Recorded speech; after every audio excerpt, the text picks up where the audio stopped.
Hello and welcome to the Muslim Scholars Perspective on Human Rights program. My name is Zainab Malakuti and I'm an assistant professor of human rights.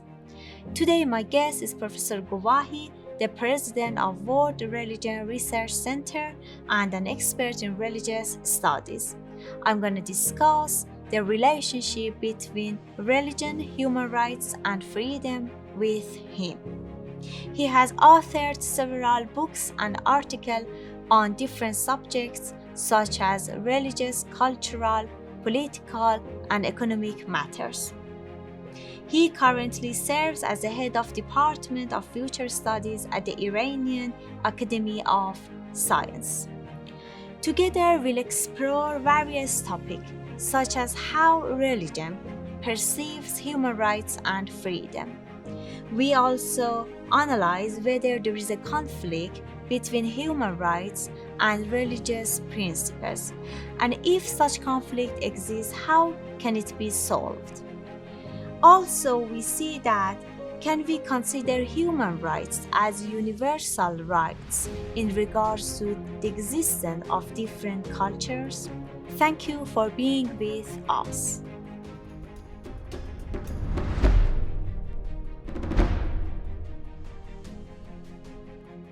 Many thanks, Dr. Gavahi, for accepting our invitation to speak on the subject of religion and human rights. So I'll go straightly to my first question. How does religion view the concept of human rights and freedom? Bismillahirrahmanirrahim. I also thank you for coming and having this conversation. Religion, a true religion or genuine religion, whatever we call it, a correct religion, because nowadays we have also many pseudo religions, which are not really religions, like Satanism, for example, or even Bahaism. These sort of concepts are not true religions, but true religion, in my opinion, as a professor of comparative religious studies and history of religions, true religions are those who have respect, who have correct relation vis-a-vis these concepts such as freedom or human rights.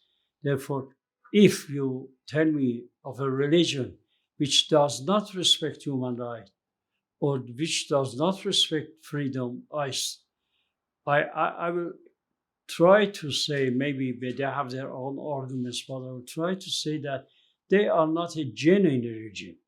A genuine, true religion should not only respect freedom, but should also guide people towards the religion. Yeah, thank you so much.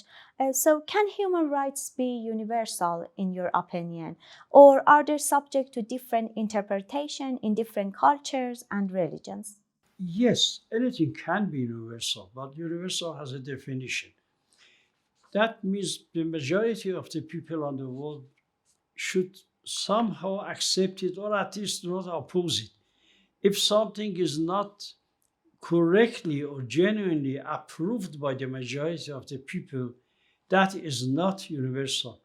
In fact, your question reminds me of a dialogue once I had some 30, 35 years with the Prime Minister of Norway, which then she was a lady, a very famous lady. And I had a courtesy call with her, and she talked about the human rights. And she said, in your country, you are not respecting universal human right. I told her exactly on this word of universal. I told her, could you tell me how you call this declaration of human rights universal? She said, no, it's universal. We have approved. I said, who are this we you are referring to? You have approved it, but how many? How many millions? What percentage of the total humanity, which at that time was about 7 to 8 billion? Yeah, I told her, okay, you are 50. And I gave her an example. I said, look, in your country, if two men or two women, they want to marry each other, if anyone opposes them, he is, according to your rules, he's doing a crime and you take him and you put him in prison. Therefore, you believe in the same-sex marriage and you promote it and you protect it. Anybody who opposes this same-sex marriage, you will, somehow take him and put him in prison. Why you are disturbing the freedom of these ladies who want to marry each other?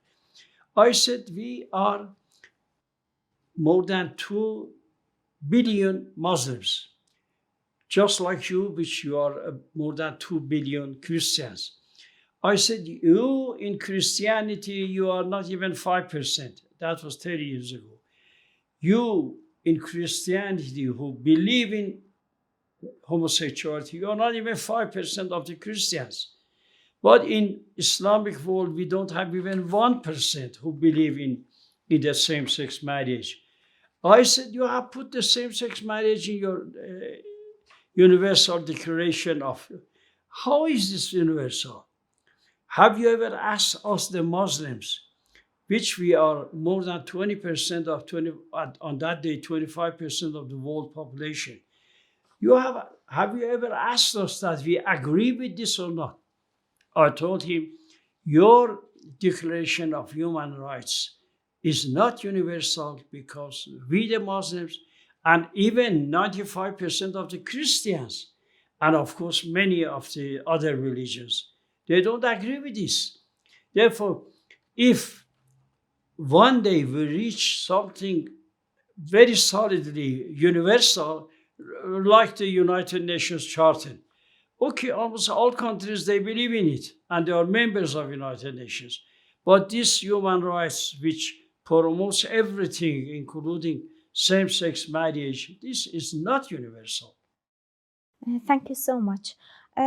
So, how does religion view the concept of equality and justice in regards to human rights? If I want to explain how different religions, nowadays we have at least 11 living religions. World living religions are 11. From the very oldest Hinduism up to Islam, the last authentic world religion. If I want to explain that, how each of them looks towards freedom or equality, this sort of, or justice, it takes a lot of time. In Islam, let me read you 2 lines from Masnavi. چون به آزادی نبوت هادی است مؤمنان را زنبیا آزادی است. This very great mystic poet, Molavi, says, since prophethood leads people towards freedom, therefore people will gain freedom from the prophets.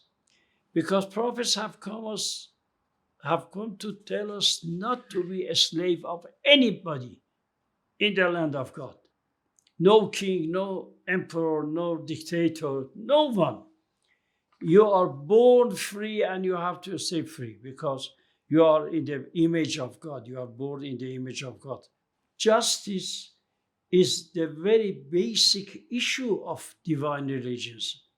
Without justice, without freedom, there is no religion as such, at least divine religion.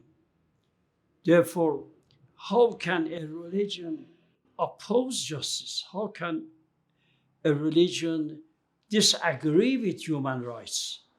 Except a wrong conception of religion. We say in Persian, Islam be zat khud nadare bhi. Islam is not bad. What is bad nowadays is some people's interpretation of Islam. I, as a professor of Islamic Studies and History of Religion, I do not agree with the reading of Daesh, with the reading of Taliban. But I do agree with Islam. I do agree with Prophet Muhammad. I do agree with Quran. I do agree with Hazrat Ali and Ahl Bayt, people of the house of the Prophet or descendants of the Prophet. In conclusion, in essence, religion a true religion or a correct reading of the religion should lead us to more freedom, should lead us to more human rights. Any other reading, any other interpretation, that is the wrong interpretation of that he or she which is doing this. Yeah, thank you so much. So, following your discussion, how can conflicts between religious beliefs and human rights be resolved in a way that respects both? Of course, we have a measure for solving conflict. In fact, two measures. One is human reason, which is here, and one is human conscience, which is here.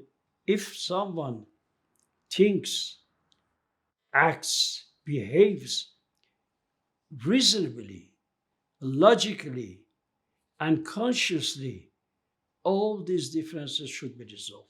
The reason we cannot resolve all our problems with extreme groups like Daesh or Taliban is that at stages or on some issues, they don't think reasonably. They don't behave reasonably. When you use force instead of convincing people, then you are not a good believer. Then you are not a good moment.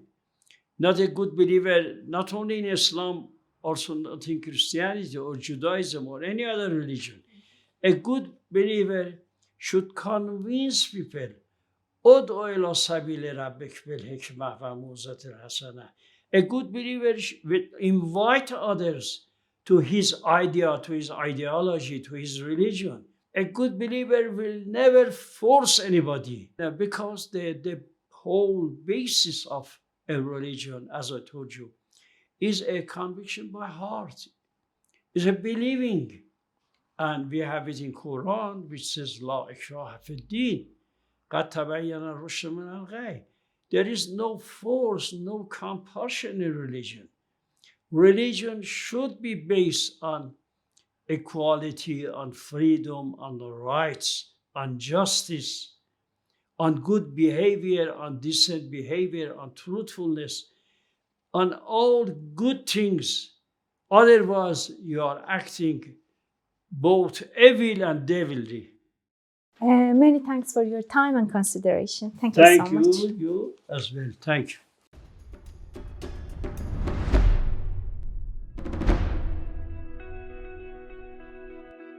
Thanks to Dr. Gavahi for his insightful points and hope you enjoyed this episode. Stay tuned with the Muslim Scholars Perspective series to explore more on human rights in Islam. Thank you and farewell.